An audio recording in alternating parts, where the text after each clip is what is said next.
Welcome to another episode of Shock and Awe Toy Reviews. I am Toast, joined by Mr. Berg, and we are two idiots with this toy. Mumm-Ra, the ever-living. He is gorgeous. From Wave 2 of Super 7's ThunderCats. Delayed. Wave 2. So once again, we're looking at a Super 7 ThunderCats figure. Much like Slithe, which, bamp, we might have up there. Yeah, they're starting to come in. Yeah. Mumm-Ra is the main villain, and this is his super powered up Goku mode. I did not, for those of you who will ask, get the little mummy version because I don't give a crap. I was going to ask. Because this is the way I want. Oh, for sure. Yeah. I've never understood why he isn't just this way the whole time. Like, why would you ever... I don't know. Power conservation? But he's the ever-living. I don't know. Anyway. I don't know either. But this is when he goes Super Saiyan and comes out and does the dirty work himself. Oh, yeah. And tries to murder the ThunderCats for reasons I can't remember. Aren't they the invaders? Yes. Right. Technically. So... They crash land on their planet. Yeah. And he wakes up and says, I have to... It's home invasion. He's trying to protect us. Sure. Oh, man, dude, he's right up there with... Who's the guy from Mario Brothers? Bowser? Bowser, yeah. Yeah. Goddamn plumber ruining the streets, breaking all the bricks. Oh, yeah. Stealing the gold. Anyway, as usual, we take a look at the sculpt and paint. The first thing I'm going to point out is, unlike the other ThunderCats guys, this is an all-new... Well, Slithe was an all-new body. But I thought when I saw pictures of him, I didn't realize that he was going to be a completely new sculpt. I thought he was just the standard He-Man Masters of the Universe Classics buck. Well, we haven't gotten a scale yet, but he's huge. Yeah, so he's an all-new sculpt. But also larger than usual. Yes, but he very much looks exactly like you would expect him to look. So he will fit in with your other guys perfectly. He has an awesome portrait that looks just like I remember in the show. There is paint apps all over it, like the eyes are painted on his little snakes. I don't know if this is scuffed or supposed to be like that. I'm thinking it's scratched off in the tray or something. I don't know. I can't tell. There are some other paint mishaps. Yeah. So there's that, and he's got a scratch back here. I'm sure this is just my copy. I don't know, because there seems to be kind of a lot going on. So when I was messing with this, I noticed these red spots on his back there. Yeah. And there, I did notice this, and then there's a paint chip right there, Yeah. and a little bit of blue on the wrap on his ankle, which seems like more than just your copy. Probably. This might be something going on at the factory. Could be. But yeah, his gold parts actually have some, I don't know, rippling effect to them, so they look like they're worked gold as opposed to just like a flat metal. Oh, you could probably see it better here. Yeah, you can see it in there. That's a nice touch. And yeah, he has some sloppy paintness. The gold on his skirt doesn't always match up right, and there's some black extra here, there's some red extra here. So he is on the weaker side of paint. I had forgotten he had hairy feet. I also had forgotten he had hairy I was feet. surprised by that. But his two snakes looking at each other, Conan insignia, is done very well. I like the fact that he has the wraps on him and that they aren't just perfect. They are sculpted. These are, they're glued down at a couple of points, but they are also loose, so they do move. Yeah. Like it's glued up here on the bicep, but It's really well done. Even so, I'm saying despite the paint, it's still fantastic. Yeah. You have to look for the paint mistakes. Yeah. I love the shade of blue they used. I love his face. I also don't remember this version having missing teeth like the mummified version. I guess I'm not surprised, but that's a detail that I could easily have forgotten in the intervening decades. Sure, of course. So yeah, he gets the job done. As soon as you pulled the slipcase off this, because all of these come in these very nice slipcase boxes, Yes. I'm like, oh, holy shit. This thing is gorgeous. I like it. I do too. If I were collecting ThunderCats, I would be very happy with this. Yeah, I am, since it's mine, I am pretty much happy with it.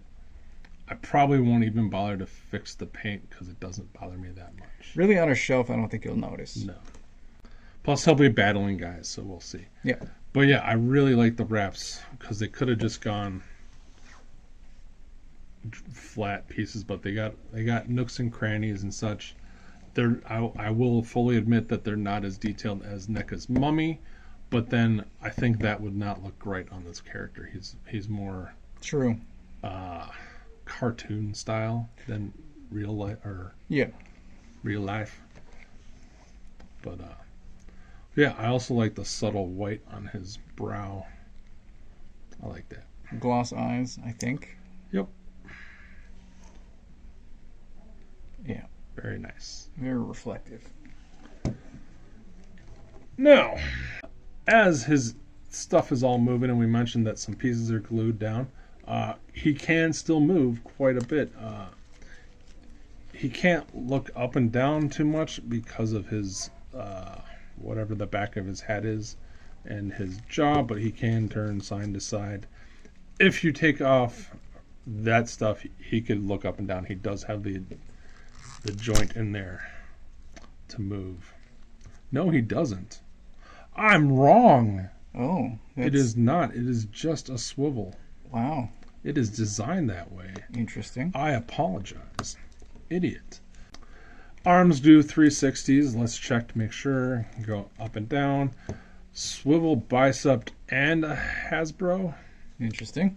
which is, again, we talked about this before. That's a weird choice. I'll take it. Because then you're going to end up like that.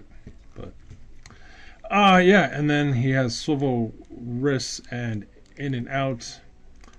This one, they glued it onto the bicep, which swivels, so it does not impede articulation at all. This piece down here doesn't. He gets great diaphragm forward, not so much backwards. Swivel waist, ball jointed hips. He has swivel thighs, and then he has knees, and then he has swivel knees Oh. instead of boot swivel. Okay. So you still get that joint, just in a hidden spot. I was surprised because He-Man guys don't have that. Yeah, I was surprised too. And then, Super 7 He-Man. yes, he has ankle swivel. Great ankles. He does not have ankle swivel down here, though. Huh. So it is a very unique. But then, that's this body. So it gets all the movement you get out of your Super 7 ThunderCats guys, just slightly different way of getting there. Okay. So yeah, he can get into what poses you need your Mumm-Ra to do. Nice. Yeah, so, and you can have him come in and like look down because he's angry. Now you may be going, when he's in this pose, usually doesn't he have some giant shit behind him? I see he has 2 fists. He does have 2 fists. Does he hold anything? He can't hold anything, but he can with his accessories, which are over here. So he comes with 4 extra hands. He comes with a right and left gripping hand that also is in and out. And then he comes with a angry grr monster hand for left and right that also is in and out. Well, that could be up and down if it's a chalice holding hand. Oh, look at you. There you go. Mm-hmm. He comes with his bulldog, whose name is not on the box. So yeah, the evil Snarf, who has a very nice paint job. There's shading in the gross musculature. He has a swivel head and cut joints at the hips and such. But yeah, so he has his little bulldog. Looks great. My only complaint is that the body is more gloss than the legs. Yeah. So you can see it there. So one way or the other, certain people might fix that. Certain people. Yeah. So, but he comes with his puppy dog. And then he comes with an alternate portrait, which is him screaming. And this one does not have the paint effects. Oh, it still has one there. But not on the front. But not on the front. So yeah, he has an open mouth. Did that move, or is that just flex? That's just flex. Okay. I would probably use this head regardless. I am going to use this head regardless. And what's neat is that the helmet pieces are in different, so it's a completely new sculpt. It isn't just reusing the ties or whatever the hell these things are. I don't remember this in the show at all because I don't remember him using weapons. He has this gigantic double-bladed murder death stick. I thought he had a staff. I think Mumm-Ra, Mummy Mumm-Ra has a staff. Okay, maybe that's why. But he has whatever this murder thing is that has lots of sharp bits. And again, much like Slide, it has a non-shiny metal paint job. Just kind of plain. And where it's glued together, they missed some of the goldish brown. So, but yeah, he comes with it. I don't remember it, but I don't remember it either. and just to show you how big it is taller than he by that much. And he also comes with his Weather Dominator control stick. Is that what it actually is? No, I have no idea what this is. When I first saw it, I went, oh yeah, that's the piece of the Weather Dominator that they go and find the hook on the front and shoots the energy out. I'm sure it's his wizard baton thing. But again, I don't have any memory of him using weapons. He was always just attacking and throwing magical stuff and setting guys off. I know Super 7 does the research. This must be sure. from that one episode. It's probably from every episode and we just don't remember it. Could be. Could easily be.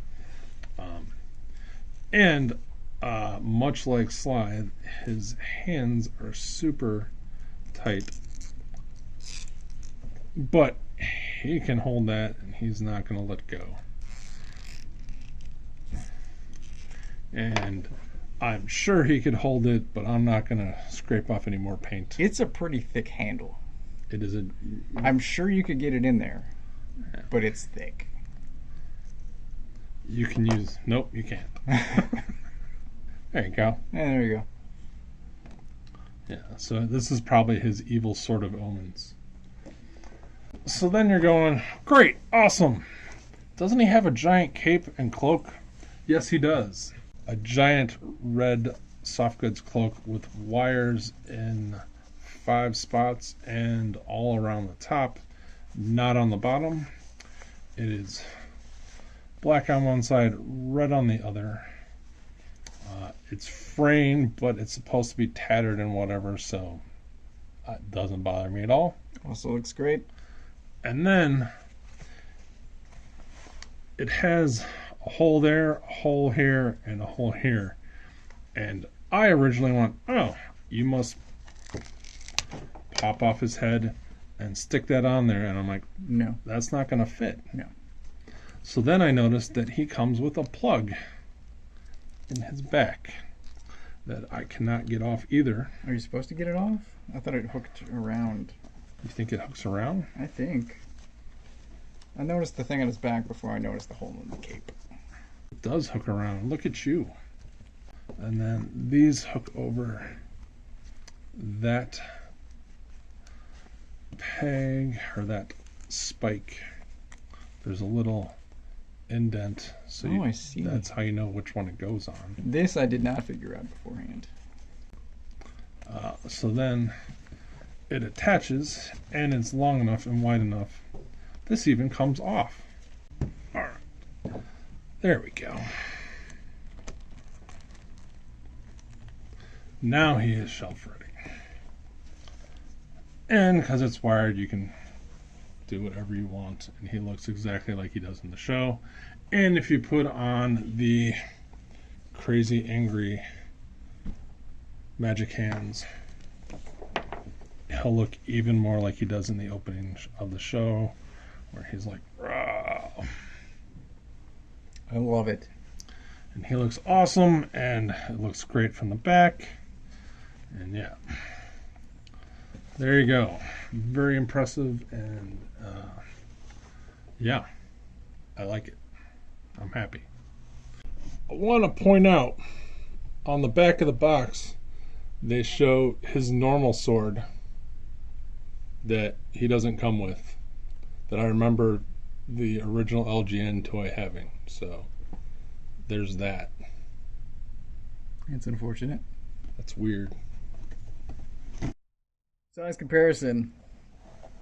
So we've got Mattel, Masterverse, He-Man over on the left. We've got Monkeyan and Slithe down in front with, I'm going to say, G1 Orko and the Hydra Stomper for another sense of scale over on the right. Yeah. So he is almost 9 inches tall, probably 8.5. It's probably 8 to the top of the head, and then with his snakes and crown. So he fits in perfectly with your other 7-inch superhero guys or 6-inch superhero guys. Oh, yeah. He's going to be great with any He-Man, ThunderCats, Super 7 setup. Yeah. Approved. So recent Super 7 Ultimates have been priced at $55. It used to be $50. How much was this guy? Because he is larger. He is $60, but he's from Wave 2. Right. So I don't know if you were to get him now, if he'd be more or not. I don't think a $10 increase is that bad. But yeah, he was $60, and he is a good deal taller than any of the other guys, and comes with just as many accessories. So, but yeah, he is Wave 2. Final thoughts, and I'm giving him 5 hammers because I don't care about the paint mishaps. This thing is great. It's my shortest response. 5 hammers. Fair enough. Would you like to elaborate on that? Nope. Okay. No, I think this is... It's sort of like the MP10 era of Masterpiece when they were updating, modernizing, but still it was what I think of as the cartoon as I would have wanted those toys. So as they existed in my head, this is a ThunderCats cartoon as it existed in my head. Oh, fantastic. Excellent. So this is what I would want in a Mumm-Ra toy. And I wouldn't need another Mumm-Ra ever again. Well, this thing's great. Well done, Mumm-Ra. Yeah. Well done, Super 7. Yeah. All right. I guess it's my turn. Mm-hmm. And you're going to ask me why? Why? Because I remember very clearly on a 1980 something Saturday morning waking up and putting on Channel 32 to watch cartoons in the morning. And holy crap, there was this new show that I had never seen before, and it was the first episode of ThunderCats. And I was immediately hooked because it was He-Man, but it was animated better, and Mumm-Ra was cool, and it was like just part of that whole 80s nostalgia awesomeness. Yep. And I had some of the ThunderCats toys as a kid from LJN, and I remember Mumm-Ra had a light up feature, like he had, like, I think most of them did, or I know Mumm-Ra and Lion-O maybe, I don't know, Lion-O did for sure, but I had him. He was cool, but he didn't have his cloak, and he had one of those stupid action features, which at the time was great, but I never, and so when Super 7 said, or even if it was Mattel, I can't remember at this point, we're going to do He-Man Masters of the Universe Classic sized and same stylized ThunderCats, I was all in. Done. Yes, approved. And so far, every single one of them I have gotten has lived up to what I wanted. I'm not going to give him a 5. I'm going to give him a 4.5. And that might just be my copy, but he's a little bit loose joints. He's the first Super 7 guy that has looser joints than everything else. Again, could just be my copy, but he's a little too loosey-goosey for me. And as much as I don't care about the paint flaws, I do see them. And I want to, acknowledge that, like, I have other Super 7 guys that are have better paint, and I know it's fair. And I'm guessing it's because of the whole pandemic and rushing to get them out, and maybe quality control isn't up to snuff or something. But he is the best representation of Mumm-Ra you're getting, unless you want Mummy Mumm-Ra, which if that's your thing, that's fine. But I don't know why you would want completionists. But like I would never display that one. He would be like in the back where you couldn't see him standing behind this guy. Or if you're doing like stop motion or photography and you're Sure. doing like swap out things. But ordinarily I wouldn't want Mummy Mumm-Ra either. Yeah. I don't know why I'm not more into these toys. Because I have fond memories of the cartoon. Yeah. The cast, I loved it. The tank, especially. Oh, I love the tank. I'm not getting the tank. It is too big and too expensive, and I don't have room for it. Agreed. But I would get it if I had the room. I was a big fan of the cartoon. I loved it. And for some reason, I'm not buying these toys. Huh? But I'm happy you are, so that I can look at them. Well, I will eventually bring the other ones in when I find them. Nice. It's coming soon. I keep saying that, but this is real because I'm not the one in charge, so it will get done. Anyway, this is Super 7's Mumm-Ra, the ever-living. Thanks for watching. Like, subscribe, drop us a note, say hi. We're also on Twitter and Facebook and the Instagram. If you like us, say hi. And until next time.